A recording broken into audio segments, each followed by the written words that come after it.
الحمد لله نحمده ونستعينه ونستغفره ونؤمن به ونتوكل عليه ونعوذ بالله من شرور أنفسنا ومن سيئات أعمالنا من يهده الله فلا مضل له ومن يضلله فلا هادي له ونشهد أن لا إله إلا الله وحده لا شريك له ونشهد أن سيدنا ومولانا محمدا عبده ورسوله اللهم صل على سيدنا ومولانا محمد صلاة تحل بها العقد وتفرج بها الكرب اللهم صل على سيدنا ومولانا محمد صلاة تكون للنجاة وسيلة ولعلو الدرجات كفيلا اللهم صل على سيدنا ومولانا محمد صلاة تكون لك رضاء ولحقه أداء أما بعد فقال الله تبارك وتعالى الذين آمنوا وكانوا يتقون لهم البشرى في الحياة الدنيا وفي الآخرة۔ قابل صد احترام بزرگوں، بھائیوں اور دوستوں، گزشتہ جمعوں سے کچھ بات چل رہی تھی اس موضوع پر کہ حق تعالی شانہ کی ذات عالی نے یہ دنیا کی زندگی، کائنات کا نظام اس طور پر جوڑا ہے اور اسے اس طور پہ ترتیب دیا ہے کہ کچھ کرنا پڑے گا، کچھ کرنے سے بات بنے گی، عمل اور اس کا رد عمل، عمل اور اس کا رد عمل، دنیا چاہتے ہو تو بھی، آخرت چاہتے ہو تو بھی، بغیر محنت کے یہاں کچھ نہیں ہے، عموماً کچھ کرنا پڑے گا۔ اور میں نے یہ بھی بات عرض کی تھی کہ دنیا کی زندگی میں جب ہم دیکھتے ہیں کہ چھوٹے سے چھوٹا عمل، چھوٹی سے چھوٹی چیز بغیر محنت کے، بغیر تردد کے حاضر نہیں ہوتی اور اس چیز تک ہم نہیں پہنچ پاتے، تو عالم آخرت سے بڑا عالم ہے اور وہاں کی نعمتیں بڑی نعمتیں ہیں، وہ زندگی بڑی زندگی ہے، اس کی تعمیر، اس کی ترتیب اور اس کی نعمتوں کا مہیا ہونا بغیر محنت کے کیسے ہو سکتا ہے؟ سو کچھ کرنا پڑے گا۔ یوں چاہتے ہیں لوگ کہ بس اللہ پر آرزو باندھیں، اللہ پر امید لگائے بیٹھے ہیں کہ اللہ ایسا کر دے گا، اللہ ایسا کر دے گا، اللہ بڑا غفور الرحیم ہے۔ حالانکہ وہ اللہ جس کے بارے میں آپ جب آخرت کا کوئی مسئلہ درپیش ہوتا ہے، کسی آدمی سے کہا جائے کہ یار نماز کیوں نہیں پڑھتے ہو، کہ بس یار سستی ہے، اور تھوڑی بات اور بڑھائیں تو تان یہاں آ کے ٹوٹتی ہے کہ اللہ بڑا غفور الرحیم ہے، بجا کہ اللہ بہت غفور الرحیم ہے، اس کے غفور ہونے میں، رحیم ہونے میں ذرہ برابر شک نہیں۔ لیکن اسی کے ساتھ ساتھ جس قرآن میں یہ لکھا ہے کہ اللہ غفور ہے، اللہ رحیم ہے، اسی قرآن میں یہ بھی جا بجا ذکر ہے کہ اللہ رزاق ہے، اللہ رازق ہے اور ذو القوت المتین ہے۔ ان اللہ هو الرزاق ذو القوت المتین، بہت مضبوط قوت والا، طاقت والا، اور وہ بہت زیادہ رزق پہنچانے والا، رزق دینے والا، اور رزق کو وہاں تک پہنچانے والا بندوں تک اور اپنی مخلوقات تک کہ جہاں پہنچائے جانے کا کوئی تصور نہ کر سکتا ہو، گمان نہ کر سکتا ہو، وہ وہاں تک بھی پہنچانے والا ہے۔ اگر ایسی بات ہے کہ احکامات دینیہ کے بارے میں آپ نے یہ امید لگائی اللہ سے کہ اللہ غفور ہے، اللہ رحیم ہے، اور اللہ کی پناہ اس کا غلط مطلب یہ سمجھے کہ اللہ کے غفور اور رحیم ہونے کا یہ معنی آپ کو کس نے سمجھایا کہ اللہ بڑا غفور ہے، بڑا رحیم ہے، تم بے شک عمل نہ کرو، عمل سے تم اللہ کے غفور اور رحیم ہونے کا یہ معنی اور یہ مطلب تو بھائی قرآن مجید کے کسی مفسر نے، کسی مترجم نے یہ نہیں مراد لیا، اور کوئی معنی کہیں نہیں کیا کسی علم والے نے کہ تم عمل سے بیٹھ جاؤ۔ اللہ کے غفور اور رحیم ہونے کا یہ معنی کہ آپ احکامات دینیہ کو چھوڑ دیجئے اور عبادات کو چھوڑ دیجئے، طاعت کو چھوڑ کر کے معصیت کا راستہ اختیار کیجئے۔ اگر ایسے آپ یقین والے ہیں تو دنیا کے کسی کام کو کیوں نہیں چھوڑ دیتے ہیں؟ اللہ رازق ہے، دکان بند کیجئے نا جی، فیکٹری کیوں اتنی پابندی سے جاتے ہو، اور ملازمت پر کیوں اتنی پابندی کرتے ہو، اور اس کے چلے جانے کا آپ کو کیوں اتنا اندیشہ اور خطر لگا ہوا ہے؟ اللہ کے رازق ہونے پر یقین کرو. اللہ مالک ہے جی، کہ بھائی دکان پہ آج کیوں نہیں گئے؟ بس اللہ رازق ہے یار، کوئی بات نہیں. مہینہ ہو گیا بند پڑی ہے، اس کو سال 6 مہینے کے لیے بند کرو، اللہ کے رازق ہونے پر یقین کرو. وہ بھی غلط ہوگا، وہ بات بھی غلط ہوگی. اللہ کے رازق اور رزاق ہونے کے یہ معنی نہیں ہے کہ سال 6 مہینے کے لیے زمیندارہ بند کر دو، ملازمت پہ جانا بند کر دو، دکان پہ جانا بند کرو یا فیکٹری پر جانا بند کرو. یہ اللہ کے رازق اور رزاق ہونے کے وہ معنی کرنا یہ غلط ہے. جیسے اس کا صحیح معنی آپ سمجھے کہ محنت کرتے ہیں محنت کی جگہ پر اور اللہ کے رازق ہونے پر یقین رکھتے ہیں. محنت کرنا میرا کام اور نتیجہ دینا اللہ کا ذمہ، نتیجہ دینا اللہ کے ذمہ. اسی طرح سے عبادات میں اور عالم آخرت کے لیے اور روحانیت کے لیے، دین کے لیے محنت کرنا میرا ذمہ، اور بخشش کرنا، مغفرت کرنا، رحم کا معاملہ کرنا، کرم کا معاملہ کرنا یہ اس کا ذمہ ہے. اس کا یہ معنی. میرے محترم دوستوں اور بزرگوں، کام کو چھوڑ کر بیٹھنا مناسب نہیں. ایمان کے بعد درجات ہیں ایمان کے. ایک وہ آدمی جو پہلے دن ایمان لایا، پھر اس کا دوسرا دن، پھر تیسرا دن، پھر چوتھا اور پھر پانچواں. بالکل ایسا ہے معاملہ جیسے آج ایک بچہ پیدا ہوا اور ایک وہ بچہ جو آج سے 1 سال پہلے پیدا ہوا. 360 دن اس کی عمر میں فرق ہوتا ہی نہیں ہوتا بھائی. اور اس کے وزن میں فرق ہوتا ہی نہیں ہوتا، اس کے اور اس کے قد میں فرق ہوتا ہی نہیں ہوتا. جب ظاہری اور مادی طور پر ہر چیز بڑھتی ہے، ہر چیز روز افزوں ہے، ہر روز ترقی پکڑ رہی ہے، عمر بڑھ رہی ہے، قد بڑھ رہا ہے، جسم جان بڑھ رہا ہے، طاقت قوت بڑھ رہی ہے، طاقتیں بچے کو جو پیدا ہوئی تو وہ دن بدن آگے سے آگے. یہ اللہ کا نظام ہے خود کار. دوسری طرف جس چیز کی محنت آپ کو کرنا ہوگی، جو چیزیں محنت سے متعلق ہیں، وہ یہ کہ جیسے ہر آدمی دنیا کے معاملات میں وہ جس کام کو بھی کر رہا ہے، جس محنت کو بھی اختیار کیے ہوئے ہے، اس میں وہ روز افزوں ترقی کی فکر میں ہے اور محنت میں ہے. اور وہ جہاں ہے وہاں مطمئن نہیں ہے، وہ آگے سے آگے جانے کی فکر میں ہے. دین کے معاملے میں بھی یہی تعلیم دی گئی. دین کے معاملے میں یہ تعلیم دی گئی کہ جہاں ہو وہاں مطمئن نہ ہو. چنانچہ جناب رسول اللہ صلی اللہ علیہ وسلم کا ارشاد فرمایا کہ جس آدمی کا آج اور گزشتہ کل برابر ہے، وہ آدمی خسارے میں ہے. وہ آدمی خسارے میں ہے. کل کی نسبت جیسے اس کی عمر میں اضافہ ہوا، ایسے ہی اس کے عمل میں بھی اضافہ ہونا چاہیے تھا، اس کے تقوی میں بھی اضافہ ہونا چاہیے تھا. اللہ تعالیٰ کی ذات عالی کے جیسے وہ زندگی کے اعتبار سے قریب ہوا، اپنی جو کچھ اس کی مجموعی زندگی ہے، ہر دن اسے قبر کے قریب کر رہا ہے یا نہیں کر رہا بھائی؟ ہر دن وہ قبر کی طرف سفر کر رہا ہے، اللہ کی ملاقات کی طرف سفر کر رہا ہے. وہ چاہے یا نہ چاہے، پسند کرے یا نہ کرے، اس کی ملاقات اللہ کے ساتھ اچھی ہوگی یا بری، یہ بات کی بات. لیکن وہ خامخواہ ہر دن ایک سٹیپ، وہ آگے سے آگے، ہر دن ایک قدم ہے، وہ آگے بڑھ رہا ہے اللہ کی ملاقات کے. تو چاہیے تو یہ کہ جس چیز کی طرف وہ بڑھ رہا ہے اس کا سامان اس کے پاس ہو. ایمان میں بھی وہ بڑھ رہا ہو، عمل میں بڑھ رہا ہو، تقوی میں بڑھ رہا ہو، اللہ کی ذات عالی کا خوف اس کے دل میں بڑھ رہا ہو، اللہ کی ذات عالی کی محبت اس کے دل میں بڑھ رہی ہے. اور جیسے جیسے وہ اللہ کی ملاقات کے قریب ہو رہا ہے، ویسے ویسے شوق تیز تر ہو رہا ہو، شوق اس کا تیز تر ہو رہا ہو. کبھی باہر ملک کا سفر کا اتفاق ہوا ہو جن لوگوں کو، یا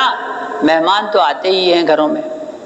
بیٹا آ رہا ہے، داماد آ رہا ہے، بیٹی آ رہی ہے، بہن آ رہی ہے، ماں آ رہی ہے، والد صاحب آ رہے ہیں حج کر کے، یہ سب چیزیں ہوتی. معلوم ہے، شروع مہینے سے معلوم ہے کہ اس مہینے کی 18 تاریخ کو آئیں گے. لیکن دیکھا ہوگا کہ بچوں میں، بڑوں میں جو تاریخ قریب آ رہی ہے، شوق تیز سے تیز تر ہو رہا ہے. ابا آ رہے ہیں، ابا آ رہے ہیں، ابا آ رہے ہیں، ابا آ رہے ہیں. اور ماں باپ کے دلوں میں ہمارا بیٹا آ رہا ہے، ہمارا بیٹا آ رہا ہے، ہمارا بیٹا آ رہا ہے۔ اور جس صبح کو اس نے آنا ہوتا ہے اس صبح کی خوشی دیدنی ہوتی ہے، اور پھر جب وہ اسٹیشن کی طرف یا ایئرپورٹ کی طرف جا رہے ہوتے ہیں اور جہاز آنے میں ابھی 10 منٹ یا 20 منٹ ہیں، تو ماں کا چہرہ، باپ کا چہرہ کھلا ہوا اور خوشی سے تمتمایا ہوا بہت آسانی سے پہچانا جا سکتا ہے۔ شکل سے معلوم ہوتا ہے کہ یقیناً کوئی عزیز ان کا آ رہا ہے جس کی خوشی سے سرشار ہیں اس کی ملاقات کی وجہ سے۔ چہروں سے خوشی بہت نمایاں، یہ عزیزوں کی ملاقات۔ جو ملاقات کا وقت قریب آتا جائے ویسے ویسے خوشی اور سرشاری بڑھتی چلی جائے۔ اجی یہی تو سوال ہے کہ اللہ کے ساتھ جو ملاقات کے لیے بڑھ رہے ہیں بندے، خوشی اور سرشاری کیوں نہیں بڑھ رہی؟ ہر روز بڑھ رہے ہیں۔ خوشی اور سرشاری کی کیفیت اللہ کے قرب کے اعتبار سے، اللہ کی محبت کے اعتبار سے بڑھنی چاہیے، اس لیے کہ تاریخ ملاقات قریب سے قریب تر ہو رہی ہے۔ یہ تب یہ کیفیت کسی بندے کو حاصل ہو سکتی ہے جب وہ فی الواقعہ ایمان کے کاموں میں لگا ہوا ہو، ایسے کاموں میں لگا ہوا ہو جن کاموں سے اس کا ایمان بڑھے، اور اعمال صالحہ میں لگا ہوا۔ ایک اللہ والے سے بادشاہ وقت نے سوال کیا کہ ہم لوگ آخرت سے بھاگتے کیوں ہیں، گھبراتے کیوں ہیں، جبکہ جانا طے ہے سب کا کہ مرنا ہی مرنا ہے، رہنا تو کسی کا ہوا ہی نہیں سرے سے آج تک، ہے ہی خلاف ضابطہ۔ دنیا میں بے شمار، میرے والد صاحب فرمایا کرتے کہ دنیا میں بے شمار ایسے ملیں گے، موسیٰ علیہ السلام کے منکر، عیسیٰ علیہ السلام کے منکر، ابراہیم علیہ السلام کے منکر، داؤد علیہ السلام کے منکر، کتابوں کے منکر، حتیٰ کہ خدا وحدہ لا شریک کے منکر، اللہ کے منکر بہت، لیکن موت کا منکر کوئی نہیں، موت کا منکر کوئی نہیں، وہ تو آنی ہی آنی ہے بھائی، مرنا ہی مرنا ہے۔ کہ جو آدمی تو مطیع ہے اللہ کا اور فرمانبردار ہے، اور جس کام میں لگنے کو اسے کہا گیا وہ اس کام میں لگا ہوا ہے، یعنی اعمال صالحہ میں، احکامات میں لگا ہوا ہے۔ کہا اس کی مثال تو ایسی ہے جیسے ایک گھر سے گیا ہوا مسافر، جیسے گھر سے گیا ہوا ایک مسافر کہ اسے گھر جانے کی واپس تمنا اور آرزو ہوتی ہے، وہ بھلے دنیا کی کیسی ہی نعمتوں میں کیوں نہ ہو، لیکن اس کا گھر، وہ پیارا گھر، ظاہرداری میں وہ کسی دور افتادہ پسماندہ سے پسماندہ ترین گاؤں میں ہو، لیکن وہ امریکہ میں بیٹھا ہوا بھی اسی چھوٹے سے گھر کو، میرا باپ، میری ماں، میری بہنیں، میرے بچے، وہ دور افتادہ گاؤں، جس گاؤں میں بس نہیں جاتی، رکشہ نہیں جاتا، وہاں ٹیکسیاں نہیں چلتی، وہ باہر دور 1 کلومیٹر اتر کر کے پیدل جانا پڑتا ہے، اس کو وہ گھر یاد آتا ہے، اس کو وہ گھر یاد آتا ہے۔ کہا جو مطیع آدمی ہے اس کا معاملہ آخرت کے ساتھ ایسا ہے جیسے گھر سے گیا ہوا آدمی، کہ وہ جہاں بھی چلا جائے اپنے گھر کو جانے کے لیے بےتاب ہوتا ہے، اور گھر کی یاد اسے ستاتی رہتی ہے، تنگ کرتی رہتی ہے۔ وہ کسی دبئی میں نہیں کھو سکتا، اسے اپنے بچے یاد آتے ہیں، اپنا گھر یاد آتا ہے، اسے دنیا کی کسی چیز سے بہلایا نہیں جا سکتا، وہ اپنے گھر جانا چاہتا ہے۔ اور اس کے برعکس کہا کہ جو آدمی اللہ کا نافرمان ہے، معصیت میں لگا ہوا ہے، جس کام کے لیے اسے کہا گیا وہ کام نہیں کر رہا، اس کی مثال ایسی ہے جیسے مالک سے بھاگا ہوا غلام، مالک سے بھاگا ہوا غلام، یہ کوئی مفرور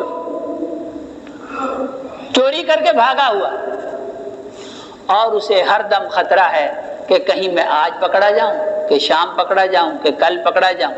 اور پھر اسے انجام معلوم ہے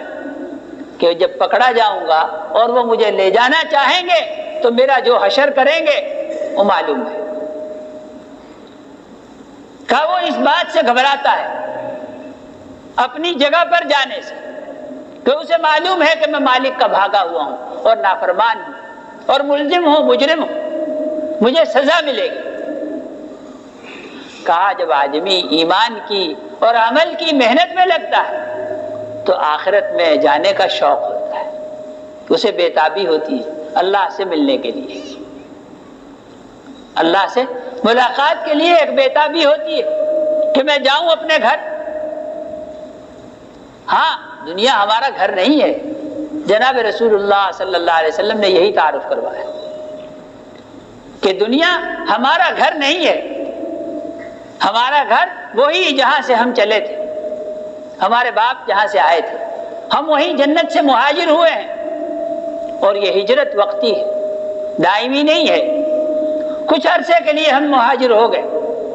جیسے بندوں پر احوال آ جاتے ہیں، گھر بار چھوڑنا پڑتا ہے، اپنا ملک و مال چھوڑنا پڑتا ہے۔ ہم اپنا گھر بار چھوڑ کر، اپنا ملک و مال چھوڑ کر وہاں سے نکالے گئے ہیں کچھ عرصے کے لیے، اور محنت کر رہے ہیں کہ واپس اپنے گھر کو جائیں، واپس اپنے گھر کو جائیں۔ اور جنت ہر مومن اور متقی کا گھر ہے،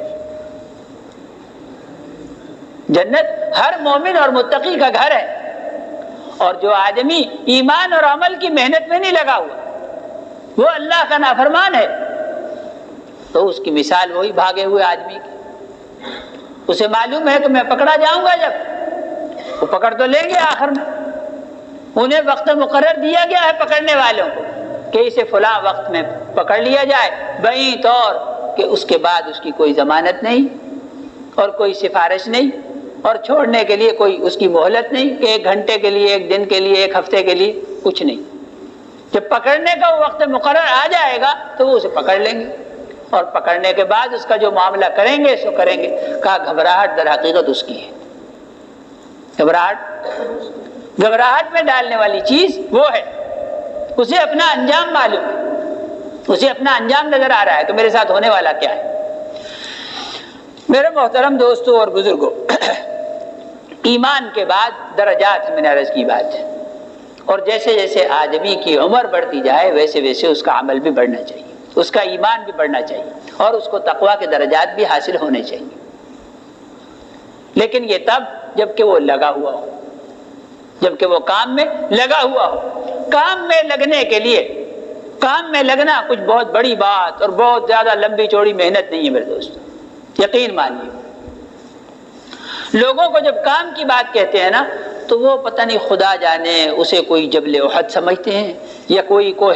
ہمالیہ سمجھتے ہیں کہ وہ چوٹیاں جی وہ تو ہم سے شاید سار نہ ہوں گی۔ واللہ کہ یہ دنیا کے معاملوں میں جتنی ہم محنت کرتے ہیں، یہ کارخانوں کی محنت، دکانوں کی محنت، زمینداری کی محنت، واللہ کہ اس سے بہت سہل ہے یہ محنت، دین کی محنت، ایمان اور عمل کی محنت۔ بات ہے صرف رخ کو ذرا پھیر لینے کی، ایک ہاتھ ہو جائے،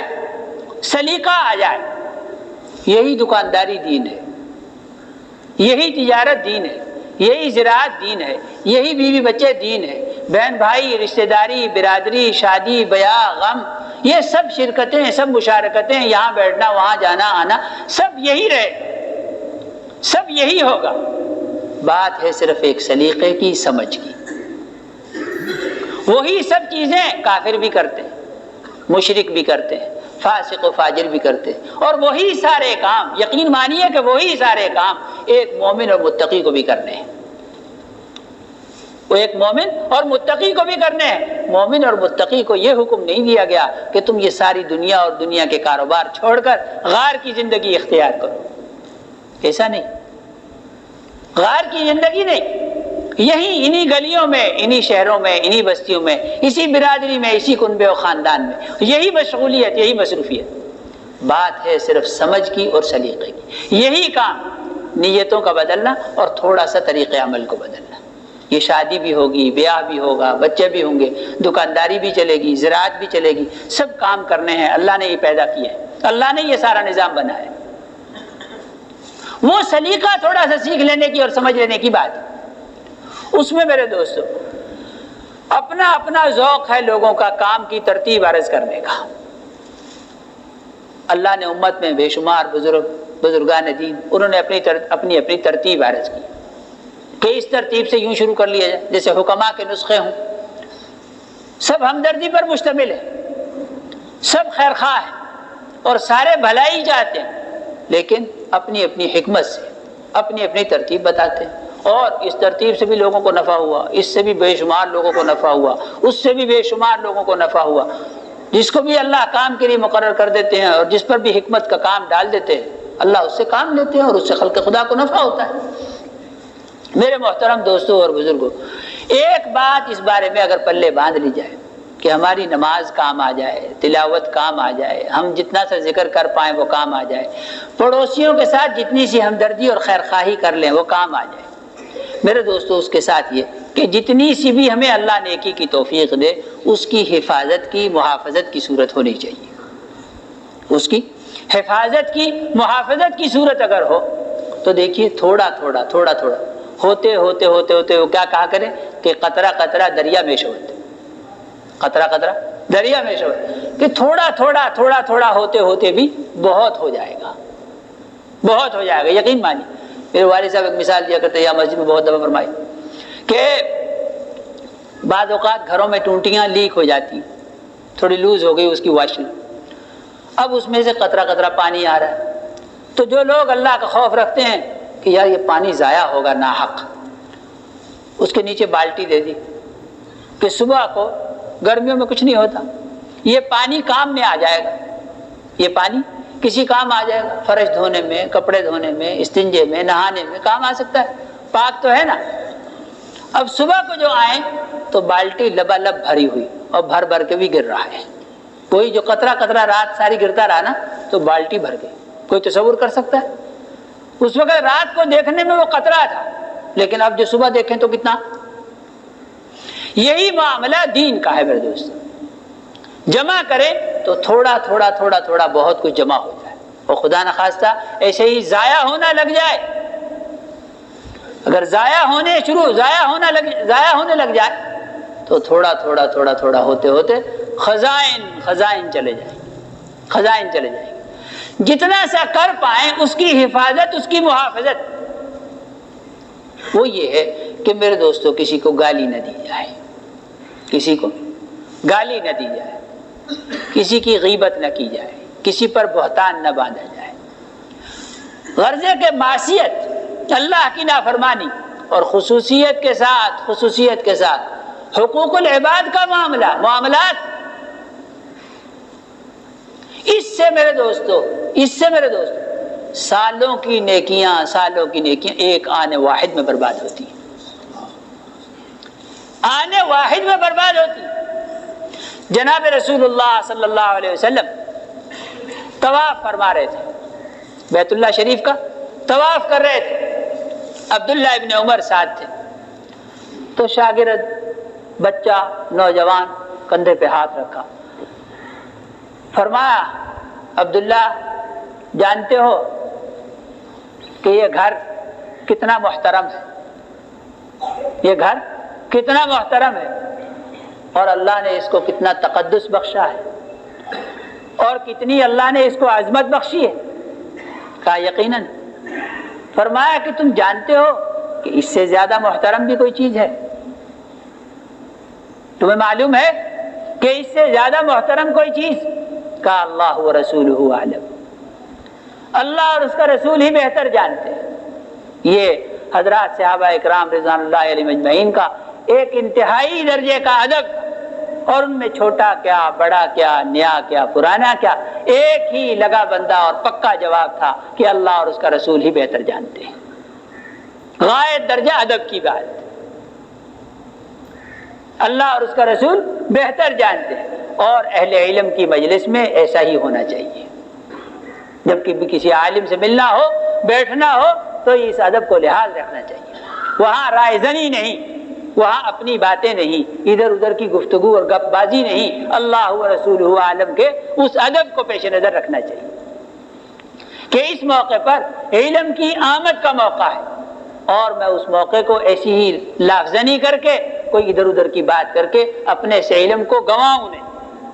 اپنے سے علم کو گنواؤں نہیں۔ یہ بات کہوں تو علم کا راستہ ہموار ہو جائے، یعنی لا علمی کا اظہار، لا علمی کا اظہار، سبحانک لا علم لنا الا ما علمتنا انک انت العلیم الحکیم۔ جب بھی علم کے اللہ سے طالب بنو تو یوں کہو اے اللہ ہمیں صرف وہی علم ہے جو تو نے ہمیں سکھا دیا، جو تو نے ہمیں دیا، وہی ہوگا جو تو دے گا۔ ہمارے پاس تو کوئی علم یہاں زمین سے تو نہیں اگ رہا، ہم میں تو کوئی سرچشمہ نہیں ابل رہا، وہی جو اوپر سے تو نے اتارا وہی۔ تو خیر عرض یہ کر رہا تھا کہ اپنے اوپر راستہ بند نہ کیا جائے۔ تو عبداللہ سے پوچھا کہ اس سے زیادہ محترم بھی کسی چیز کو جانتے ہو؟ تو کہتے ہیں کہ اللہ و رسولہ عالم، اللہ اور اس کا رسول ہی بہتر جانتے۔ فرمایا کہ سنو، آدمی کا اس کی عزت و حرمت بیت اللہ کی عزت و حرمت سے زیادہ ہے۔ بیت اللہ کی عزت و حرمت سے زیادہ ہے۔ اور وہ آدمی اللہ کے یہاں جب دو مجرم پیش ہوں، ایک وہ آدمی جو اللہ نہ کرے بیت اللہ کا ڈھانے والا ہو، بیت اللہ کا گرانے والا ڈھانے والا ہو، وہ چھوٹا مجرم ہے بنسبت اس کے جو کسی مسلمان کا دل توڑنے والا ہو، جو کسی مسلمان کا دل توڑنے والا ہو اور کسی مسلمان کی عزت گرانے والا ہو۔ کسی مسلمان کی عزت بیت اللہ کی عزت و حرمت سے بڑی ہوئی چیز۔ میرے دوستو، یہ چیزیں میں نے عرض کی بات کہ جتنا سا ہم کر پاتے ہیں نا، یقین مانیے اگر اس کی حفاظت محافظت کا ہم نگہبانی کریں اور کچھ محاسبہ کریں کہ یہ جو کچھ بھی ہے بہت زیادہ تو ہے ہی نہیں بھائی۔ جیسے ایک آدمی غریب سے غریب آدمی مزدور گدھا گاڑی چلاتا ہے، گڈیری بیچتا ہے، شکرقندی بیچتا ہے، اس کے گھر میں کچھ تھوڑی سی پونجی ہوتی ہے، 500 700 1000 2000 4000 جو بھی کچھ ہے، وہ کیسا اسے چھپا کے رکھتا ہے میرے دوست، کیسا اسے چھپا کے رکھتا ہے۔ حالانکہ 1000 2000 4000 زندگی میں کئی دفعہ گم ہوئے، کئی دفعہ ضائع ہوئے، کئی دفعہ واپس آئے۔ اس کے بالمقابل نیکی کی یہ قیمت ہے، نیکی کی یہ ویلیو ہے کہ ایک آدمی پورے میدان قیامت کا چکر لگائے گا اور اسے ایک نیکی نہیں ملے گی، نہ ماں سے، نہ باپ سے، نہ بھائی سے، نہ کسی دوست سے، ایک نیکی نہ ملے گی۔ میرے دوست، اس کو ہم کیسے بے دریغ ضائع کرتے ہیں، اس کی ہم حفاظت ہی نہیں کرتے، نگرانی نہیں کرتے کہ وہ کیسے اس کو آگ لگ جائے گی اور کیسے وہ بہہ جائے گی، ضائع ہو جائے گی۔ ادھر لگانا کمانا شروع کیا ہوا ہے اور ادھر اسے بے دریغ آگ لگائے جا رہے ہیں۔ میرے دوستو، ایسا آدمی جس نے نیکی سے متعلق اور عمل سے متعلق اور تقوی کے اعمال سے متعلق یہ لاپرواہی کا انداز اختیار کیا ہوا ہے، وہ کب سرمایہ دار ہوگا نیکیوں کے اعتبار سے؟ اور جب وہ مرے تو قیامت میں اس کے پلے کیا ہوگا میرے دوست؟ اس لیے کہ اس نے جو کچھ کمایا اس کے ساتھ ساتھ اس نے گنوایا اور اس کی فکر پرواہ ہی نہیں کی کہ یہ کیسے ضائع ہو جاتا ہے، اور یہ کہ میری کمائی اتنی نہیں ہے جتنا ضیاع ہے۔ ادھر نماز پڑھی، نماز پڑھ کے گالی بک رہے ہیں، ادھر نماز پڑھی دکان پہ بیٹھے جا کے غیبت کر رہے ہیں۔ فَإِنَّا لِلَّهِ وَإِنَّا إِلَيْهِ رَاجِعُونَ۔ واللہ کہ ایک آدمی کی نماز، خواہ وہ کتنے ہی اعلیٰ درجے کی کیوں نہ ہو، نماز میں اس نے بے شمار نیکیاں کمائی، کتنا اس نے قرآن پڑھ لیا، اس کی لاکھوں کروڑوں نیکیاں بھی اگر ہوں تو ایک غیبت، ایک چغلی، ایک بہتان، ایک جھوٹ سب کچھ کو برباد کر سکتا ہے، سب کچھ کو ضائع کر سکتا ہے۔ اس کی مثال ظاہری دنیا میں ایسی ہے کہ ایک دیا سلائی خدا نخواستہ، یا ایک بعض اوقات یہ جلتا ہوا سگریٹ کتنے کروڑ روپے کی بھائی عمارت کو برباد کر سکتا ہے، آپ کو اندازہ ہے کچھ؟ ایک دیا سلائی کی ضرورت، صرف ایک دیا سلائی اگر محسوسات کی دنیا میں کروڑ روپے کی بلڈنگ کو، پراپرٹی کو اور اس کے کاغذات اور فائلوں اور دستاویزات کو جلا کے برباد کر سکتی ہے، تو میرے دوستو غیر محسوسات کی دنیا میں، روحانیات میں ایک جھوٹ، ایک غیبت زندگی بھر کی بعض اوقات کمائیوں کو آگ لگا دیتی ہے۔ یہ سب چیزیں نیکی اور تقوی کا سفر کرنے میں، ایمان اور تقوی کی زندگی کو بڑھانے میں، طاقتور اور پاورفل ہونے میں، میرے دوستو اگر ایک نقطہ اس ہاتھ میں لے لیا جائے، محافظت اور نگرانی، محاسبہ کہ جو بھی کچھ ہے بھائی چھوڑا یا زیادہ جتنا بھی ہے اسے کم از کم بچا کے رکھنے کی کوشش کی جائے، اسے مضبوط مٹھی میں لیا جائے اور اس کی نگرانی کہ بہت زیادہ نہ صحیح لیکن جتنا سا ہے یہی میری کل متاع ہے، یہی میرا کل سرمایہ ہے، اس کو کم از کم میں ہاتھ سے جانے نہ دوں، کوئی جھوٹ بول کے، کوئی اللہ کی نافرمانی کر کے۔ اللہ جل شانہ مجھے آپ کو سب کو عمل کی توفیق عطا فرمائے۔